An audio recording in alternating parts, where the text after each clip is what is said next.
মজা পাচ্ছি যে এই মালটাই করে কি, কখন কি করতেছে কিন্তু ঠিক বোঝা যাচ্ছে না। কেমন লাগে আমি যে তোমার ভাবি? সামনের কোনো একটা গল্প করে ফেলবো, সেখানে সে আমার ওয়াইফ থাকবে, মানে জামাইয়ের এক্স কে বিয়ে করে বসে আছো। আপনার ভাবির একটা গুণ থেকে সবাই মুগ্ধ, সে হচ্ছে অনেক স্ট্রেট ফরওয়ার্ড, মানে স্ট্রেট কাট কথাবার্তা বলে, কিন্তু তার মাথার মধ্যে কি চলে এটা কেউ বুঝতে পারে না। আপনি বুঝতে পারেন? আমিও বুঝি না আসলে, মাঝে মাঝে মাঝে মাঝে না, প্রায়ই বুঝি না, মাঝে মাঝে একটু বুঝি। কি ভাবি কি কেন হাসতেছো? কি এই যে বুঝি না, বুঝছেন? কেমন লাগে আমি যে তোমার ভাবি? সমস্যা নাই, সামনে আমরা এই যে ভাবি না, ওই নাম দিব না আমরা, ঠিক আছে, সামনের কোনো একটা গল্প করে ফেলবো, সেখানে সে আমার ওয়াইফ থাকবে। মানে বলতেছিল যে কেমন লাগতেছে আমাকে ভাবি ডাকো, সো আমি বলে দিলাম যে শুধু ভাবি ডাকবো না, এরপর ডাকবো সায়রা এদিকে আসো। এক্সের মনের মধ্যে কত আশা নিয়ে বসে আছে। আপনি কি দেবরকে শাসন টাসন করবেন? না, দেবরকে শাসন করা তো আমার দায়িত্ব না, স্ক্রিনে যতটুকু করি আমাকে এমনিতে প্রিন্স তো। করা তার দায়িত্ব, সে এসে তুমি আর কথা বলো না, তুমি এর সাথে আমার হাজবেন্ডের সাথে তোমার ওয়াইফের ছবি তুলে দাও। এটা তো আমার দোষ না, এটা তো তোমার হাজবেন্ডের দোষ।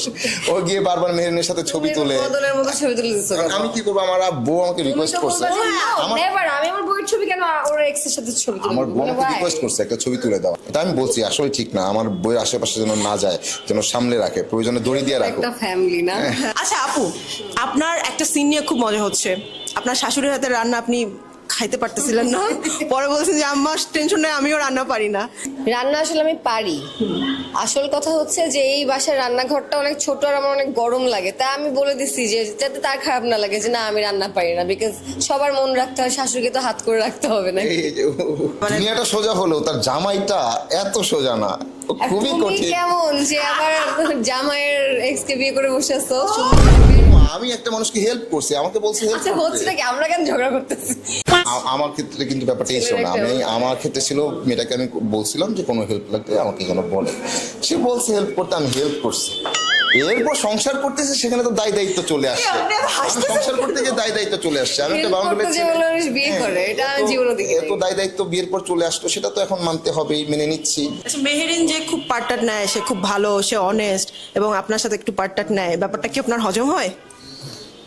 অন স্ক্রিনে তো ক্যারেক্টারের হজম হয় না অবশ্যই, বাট এমনিতে কেয়া পায়েল অনেক সুইট, ওকে আমার অবশ্যই হজম হয়।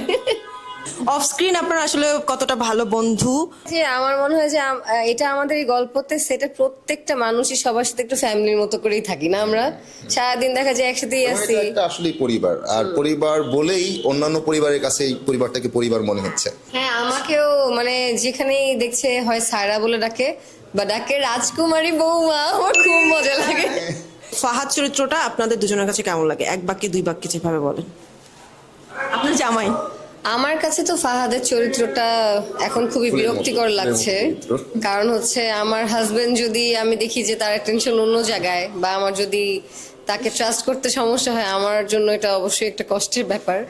অ্যান্ড এখানে আমার মনে হয় যে এটা তো আমি আমার পয়েন্ট অফ ভিউ থেকে বললাম, বাট এইখানে আমাদের গল্পতে প্রত্যেকটা চরিত্ররই আলাদাভাবে কোনো একটা রিজন আছে, প্রত্যেকটা ক্যারেক্টারেরই মানে আলাদা এথিক্স আছে, তার ক্যারেক্টারটা ওরকম। আমার স্রেফ ভালো লাগতেছে তাকে দেখে এক ধরনের মজা পাচ্ছি আসলে। হ্যাঁ, আমার এক ধরনের মজা পাচ্ছি যে এই মালটাই করে কি, কখন কি করতেছে কিন্তু ঠিক বোঝা যাচ্ছে না এটা।